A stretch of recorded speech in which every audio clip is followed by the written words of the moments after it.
हाँ जी, good morning सभी को। स्वागत है आप सभी का उड़ान इंस्टीट्यूट बठिंडा के ऑनलाइन प्लेटफ़ॉर्म पे। तो जैसे कि आपको पता है, मास्टर कैडर के साथ-साथ ईटीटी की वैकेंसी आने की भी अब जो है वो संभावना है कि आने वाली है वैकेंसी। तो जो ईटीटी मास्टर कैडर की तैयारी कर रहे हैं, उनके सिलेबस में भी हिंदी जो है, उस हिंदी व्याकरण का कुछ पार्ट लगा हुआ है, जो उन्हें करना है। तो हम वही करने वाले हैं, ठीक है जी। आज का हमारा टॉपिक रहने वाला है वर्ण विचार। तो जल्दी से सभी जुड़ जाएँगे और हम शुरू कर लेते हैं। ठीक है जी, टॉपिक क्या रहने वाला है? वर्ण विचार। वर्ण विचार। और ये वर्ण विचार व्याकरण, वर्ण विचार ही क्यों, व्याकरण जितनी भी लगी हुई है वो आपको बिल्कुल बेसिक से करवाने वाली हूँ, ताकि आपको समझ आए कि क्या इसमें क्या है। क्योंकि ये ईटीटी का पेपर है, व्याकरण का पार्ट लगा हुआ है, तो प्रश्न जो है वो भी उसी लेवल के होंगे। ठीक है जी, तो जल्दी से हम कर लेते हैं टॉपिक हमारा वर्ण विचार। तो अब इसमें वर्ण विचार का अर्थ क्या हुआ कि वर्णों पे विचार करना है। वर्ण क्या है, कितने होते हैं, कितने प्रकार के होते हैं, कौन कौन से होते हैं। तो सबसे पहले आए वर्ण पे। वर्ण है क्या? वर्ण है क्या? अगर आपसे पूछा जाए कि भाषा जो है, भाषा की मूल इकाई कौन सी है, सबसे छोटी इकाई कौन सी है, सीधा सीधा पूछा जाए तो आप क्या कहेंगे? भाषा की मूल इकाई क्या है? ध्वनि है। क्या है? ध्वनि है। ध्वनि। और इसी ध्वनि का लिखित रूप जो है उसे हम क्या कहते हैं? वर्ण कहते हैं। ध्वनि के लिखित रूप को हम क्या कहेंगे? वर्ण कहते हैं। तो हम क्या कहेंगे? भाषा की सबसे छोटी, सबसे छोटी या मूल इकाई, मूल इकाई को वर्ण कहते हैं। वर्ण कहते हैं। अब इसमें भी दो तरह से प्रश्न बन सकता है। तो एक तो ये हो सकता है कि भाषा की मौखिक इकाई कौन सी है। क्या हो सकता है? भाषा की सबसे छोटी मौखिक इकाई, मौखिक इकाई।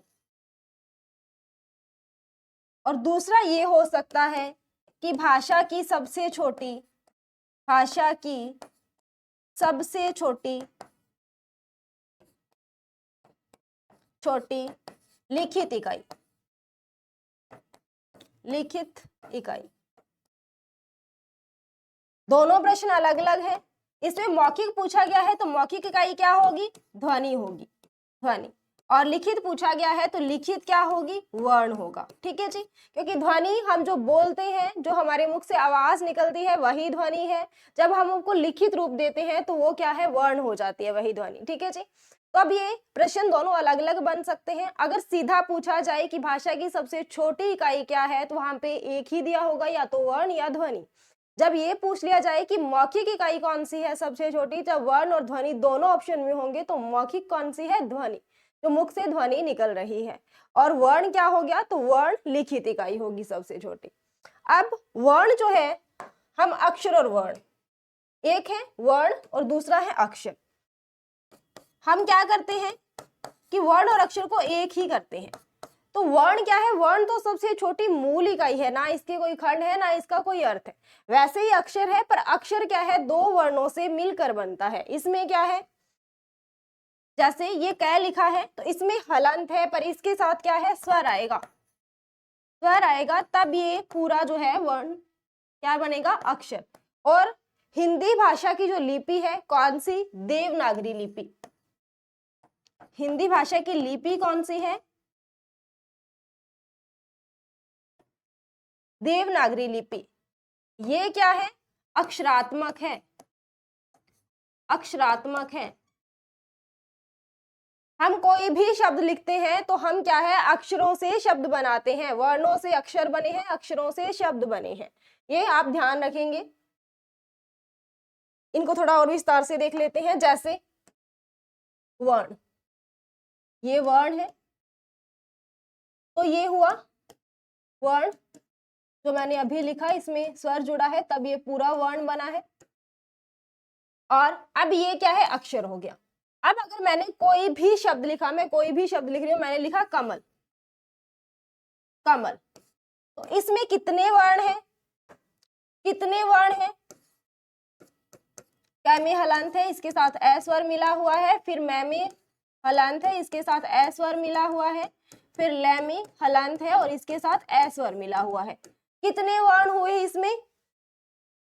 तो इसमें कुल जो है 6 वर्ण हुए। और इसमें अक्षर कितने हुए? अक्षर कितने हुए? तो अक्षर हुए 3। ठीक है जी, अक्षर कितने हुए? 3।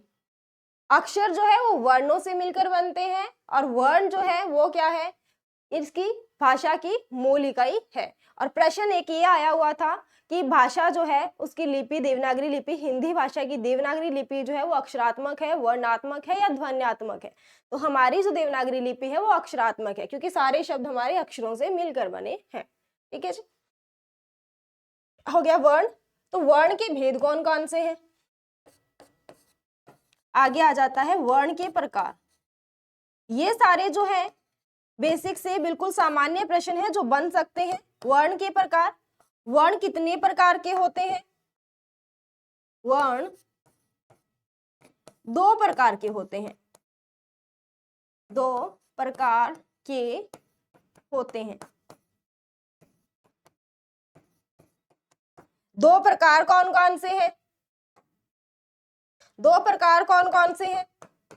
तो पहला है स्वर, पहला है स्वर और दूसरा है व्यंजन। यानी वर्ण कितने प्रकार के हैं? 2 प्रकार के हैं। और कौन कौन से हैं? तो स्वर और व्यंजन। ये सीधा सा प्रश्न है। उसके बाद अगर हम बात करें स्वरों की, हम बात करें स्वरों की, वर्ण कितने प्रकार के हुए? 2 प्रकार के। अब आ जाता है कि स्वर कितने हैं, स्वर कितने हैं? तो स्वरों की संख्या सीधी सीधी पूछ ली जाए कि सामान्य स्वरों की संख्या कितनी है, तो क्या है, या देवनागरी लिपि में ये पूछ लिया जाए स्वरों की संख्या कितनी है, तो स्वरों की संख्या 11 है। कौन कौन से स्वर हैं?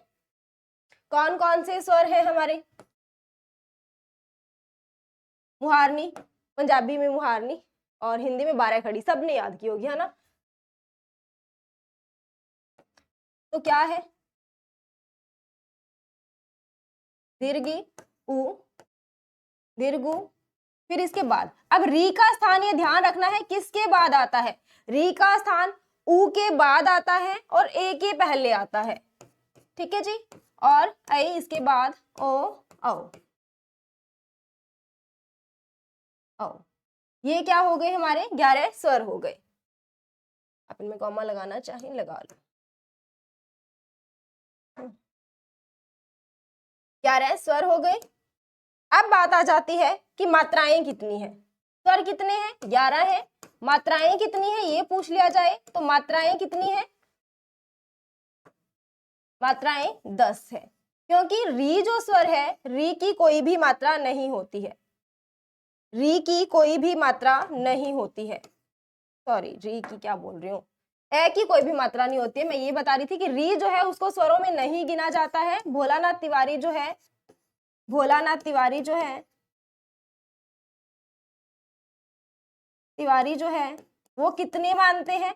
तो 10 ही स्वर मानते हैं। वो री को स्वर में नहीं मानते हैं, क्योंकि री के लिए हमारे हिंदी में जो है कौन सा प्रयोग होता है? तो री की मात्रा, रे को ई की मात्रा लगाकर जो है हम प्रयोग करते हैं।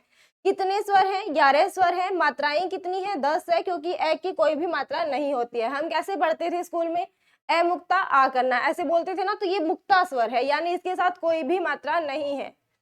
बाद में इसकी मात्रा क्या है, इनकी मात्राएं भी आप लिख लो, मात्राएं भी लिख लो। ये मुक्ता है, इसकी कोई भी मात्रा नहीं है। इसकी मात्रा क्या है? आ की मात्रा आएगी, इसकी लघु ई। ये मात्राएं भी आपसे पूछी जा सकती हैं। इसमें ये लघु आएगा, इसमें दीर्घ आएगा, दीर्घ आएगा। ये री की मात्रा जो है वो कुछ इस तरह लगती है। ठीक है जी। फिर ए, तो इसमें एक ही मात्रा लगी, आई जो है इसमें ये 2 मात्राएं हो जाती है, जिनको हम पंजाबी में क्या बोलते हैं? दुलावा। क्योंकि आपने पंजाबी व्याकरण पढ़ी होगी तो अब आपको पंजाबी याद होगी, पर हिंदी भी जो है वो करनी है।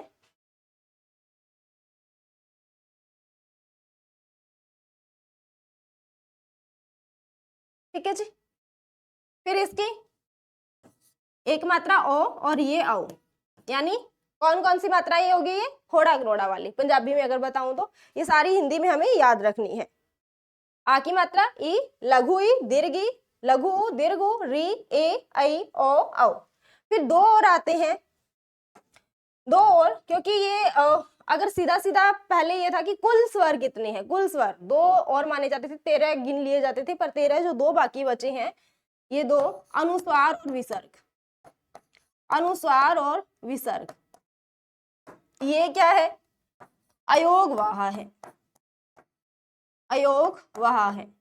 इनके चिन्ह कौन कौन से हैं, तो अनुस्वार के लिए तो हम ये बिंदु प्रयोग करते हैं, जो न की आवाज के लिए या फिर नाक से जो आवाज आती है उसके लिए प्रयोग करते हैं।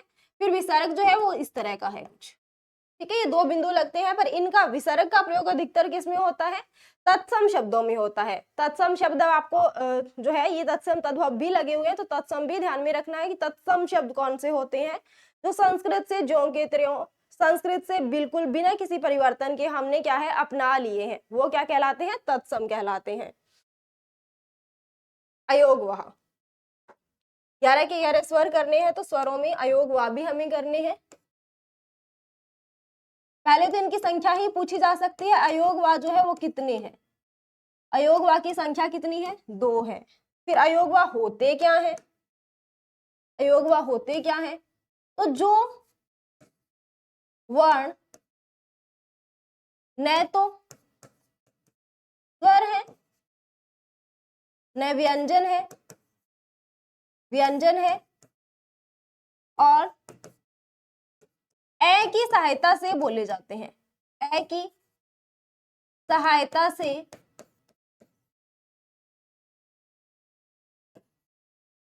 बोले जाते हैं, बोले जाते हैं। स्वरों के बाद आते हैं, स्वरों के बाद आते हैं, बाद आते हैं, और व्यंजनों से पहले, व्यंजनों से पहले। अब ये व्यंजन खाने वाले व्यंजन नहीं है, ठीक है, हिंदी वाले व्यंजन है, पहले लिखे जाते हैं, लिखे जाते हैं, या आते हैं या लिखे जाते हैं, जैसे लिखना चाहो वैसे लिख सकते हो। और आवश्यकता अनुसार ये बात भी लिख लो, आवश्यकता अनुसार, आवश्यकता अनुसार स्वरों और व्यंजनों से जुड़ जाते हैं, जहां आवश्यकता होती है वहां जुड़ जाते हैं। जैसे अनुस्वार की आवाज न जैसी आएगी, और है जो है वो क्या है, विसर्ग की आवाज किस जैसी होगी, तो है जैसी होगी, ठीक है। जैसे जैसे हमने लिखा मैंने लिखा अतः, अब यहाँ पे मैंने अत लिखा है, इसके साथ मैंने ये विसर्ग लगा दिया, तो ये हम क्या बोलेंगे, अतः। जैसे मैंने लिखा प्रात, प्रात विसर्ग लगा दिया, तो हम इसको क्या पढ़ेंगे, प्रातः। फिर मैंने लिखा सामान्यतः, सामान्यतः, और जब इसके साथ विसर्ग लग गया हम क्या पढ़ेंगे, सामान्यतः। वैसे ही ये विसर्ग है, विसर्ग। अगला अनुस्वार, अनुस्वार मैंने कोई भी लिखा, ये सत, सत शब्द लिखा, पर जब मैंने इसके साथ अनुस्वार लगा दिया तो ये क्या है, संत है। मैंने लिखा अत, इसके साथ विसर्ग लग गया तो न की आवाज आएगी, अनुस्वार लग गया तो क्या, न की आवाज आएगी, और क्या हो जाएगा, अंत। तो ये इनकी आवाज भी ध्यान में रखनी है कि विसर्ग की आवाज कैसी होती है जैसी होती है जैसी, और इसकी आवाज जो है आधा न होगा, हलंत वाला, ठीक है। जहां भी आधा न लगा होगा वहां पे अनुस्वार का प्रयोग किया जाएगा। आधा न, इसकी जगह पंचम वर्ण भी हम पढ़ेंगे, तब आपको विस्तार से वो भी बता दूंगी कि वहां क्या होगा। तो ये सामान्य सा वर्गीकरण है किसका, स्वरों का।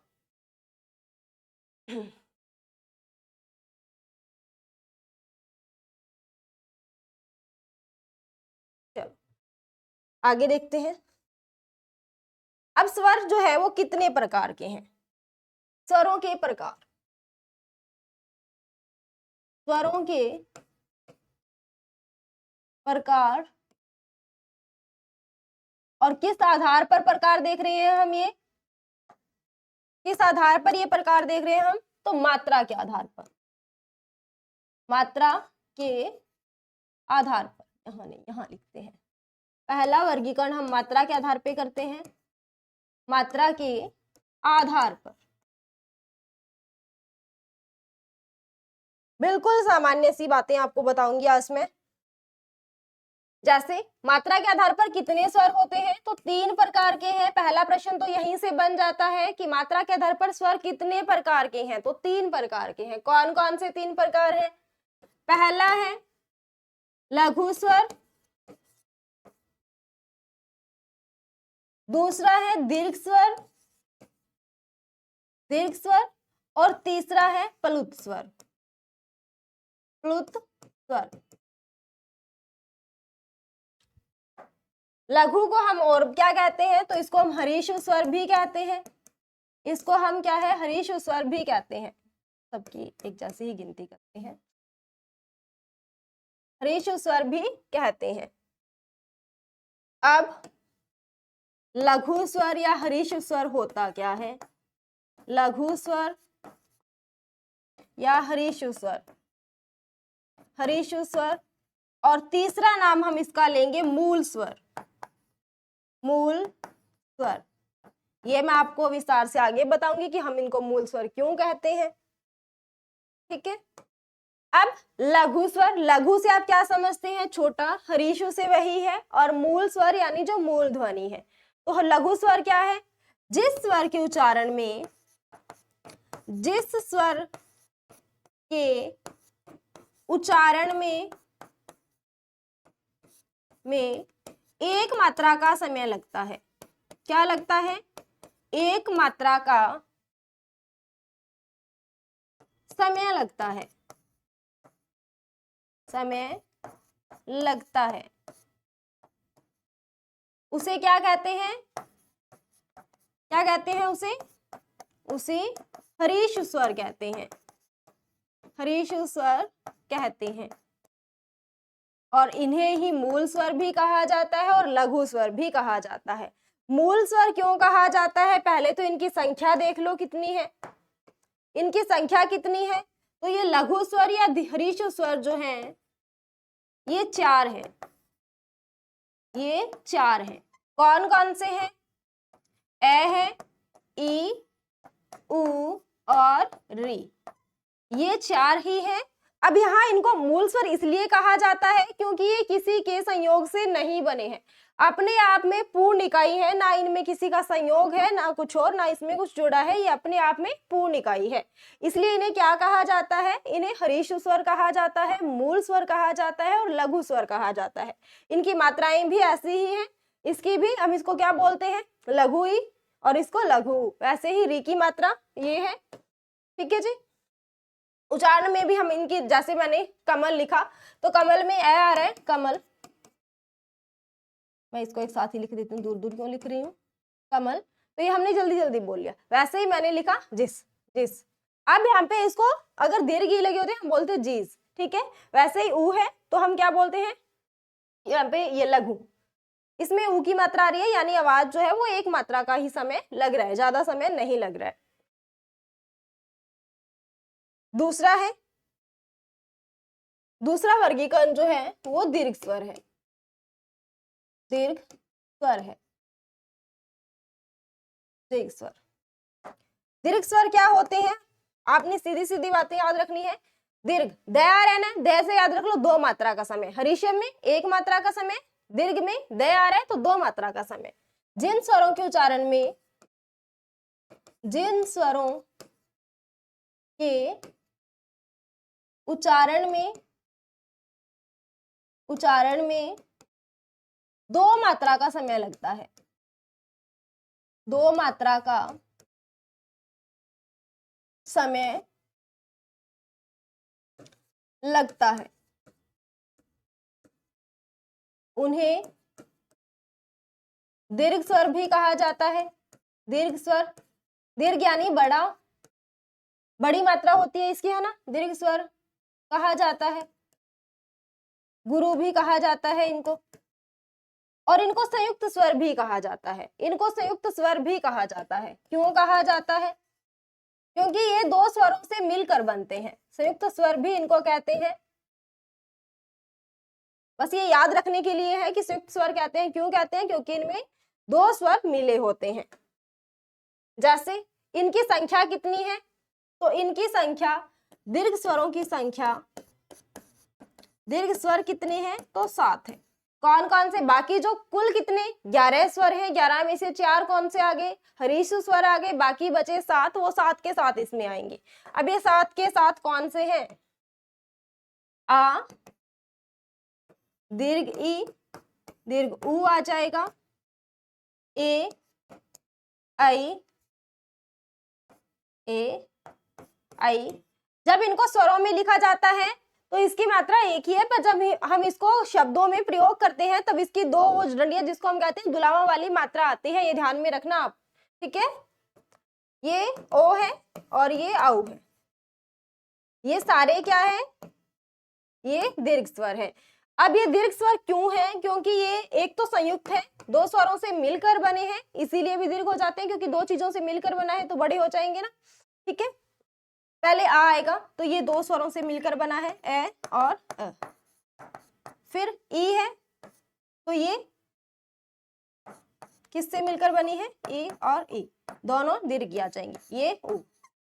अब इन दोनों, ये तीन जो है पहले, इनको हम क्या कहते हैं? मूल दीर्घ स्वर कहते हैं। इनको हम क्या कहते हैं? मूल दीर्घ स्वर कहते हैं। क्यों कहते हैं मूल दीर्घ स्वर?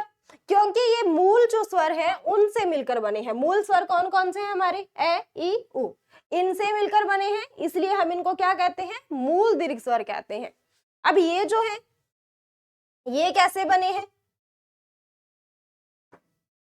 ये कैसे बने हैं? तो इसमें ए के साथ ई का प्रयोग है, इसमें ए के साथ ए का प्रयोग है, इसमें ए के साथ उ है, और इसमें ए के साथ ओ है। ऐसे बने हैं ये, ठीक है। अब इनमें देखो एक जैसे स्वर नहीं है ना, ए आ रहा है, ई आ रहा है, ए उ, ए ओ, इसलिए ये क्या है? इनको हम कहते हैं संयुक्त स्वर। संयुक्त स्वर, ये सारे ही संयुक्त है, पर वो मूल दीर्घ स्वर हैं, और ये संयुक्त स्वर या संधि स्वर कह लो इनको, या संधि स्वर कह लो इनको। पर आपको इतना विस्तार से जाने की जरूरत ही नहीं है, आप बस इतना याद रखो कि इनको क्या कहा जाता है? इनको दीर्घ स्वर कहा जाता है, ठीक है जी। इनको संयुक्त दीर्घ स्वर कहते हैं, इनको मूल दीर्घ स्वर कहते हैं, और ये किससे बने हैं ये भी ध्यान में रख लेना।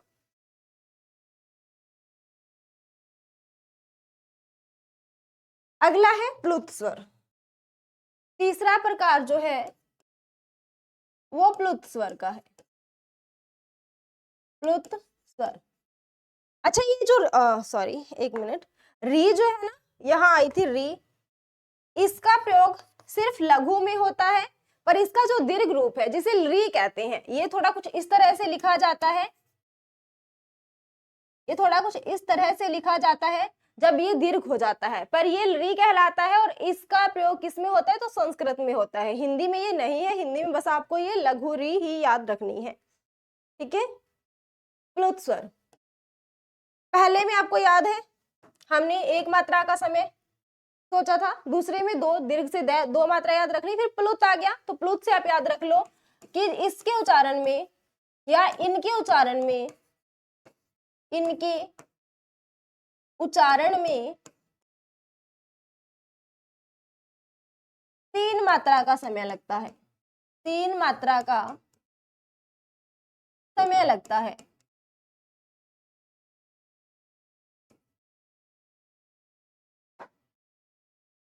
तीन मात्रा का समय लगता है, और इसके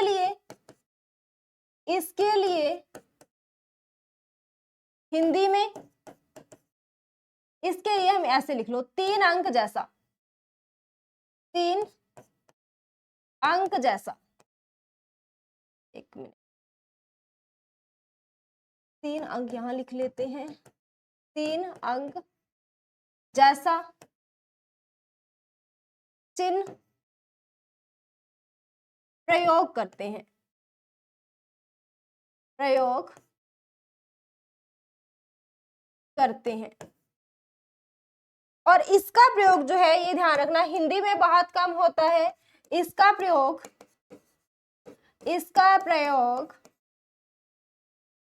संस्कृत में या तत्सम शब्द लिख लो साथ में, तत्सम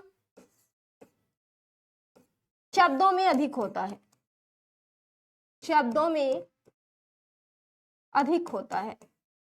जैसे किसी का नाम उच्चारण करना हो, कोई लंबी ध्वनि निकालनी हो, 2 मात्रा से अधिक वाली। जैसे एक सामान्य सा उदाहरण इसका आता है, कौन सा? सामान्य से इसका उदाहरण आता है कौन सा? ओम। ऐसे लिखा जाता है ना, ये क्यों लिखा जाता है? क्योंकि ओ की ध्वनि लंबी है। उदाहरण कैसे होगा? ओम, ऐसे हम बोलते हैं ना, तो इसकी क्या है, लंबी ध्वनि जो है वो निकलेगी। वैसे ही किसी का नाम पुकारना हो, राम, ऐसे हम दूर से आवाज लगाते हैं राम, तो वो जो रे के साथ ए की मात्रा है वो हमने इतनी लंबी कर दी है, तो उसके साथ क्या है, ये 3 मात्रा वाला जो है रूल लगता है। ये चिन्ह इसीलिए प्रयोग किया जाता है। पर इसका प्रयोग अधिकतर संस्कृत और संस्कृत की जो तत्सम हमारे शब्द किस में आए हैं, हिंदी में आए हैं, उनके साथ प्रयोग किया जाता है। तो ये था हमारा स्वरों का सामान्य सा वर्गीकरण।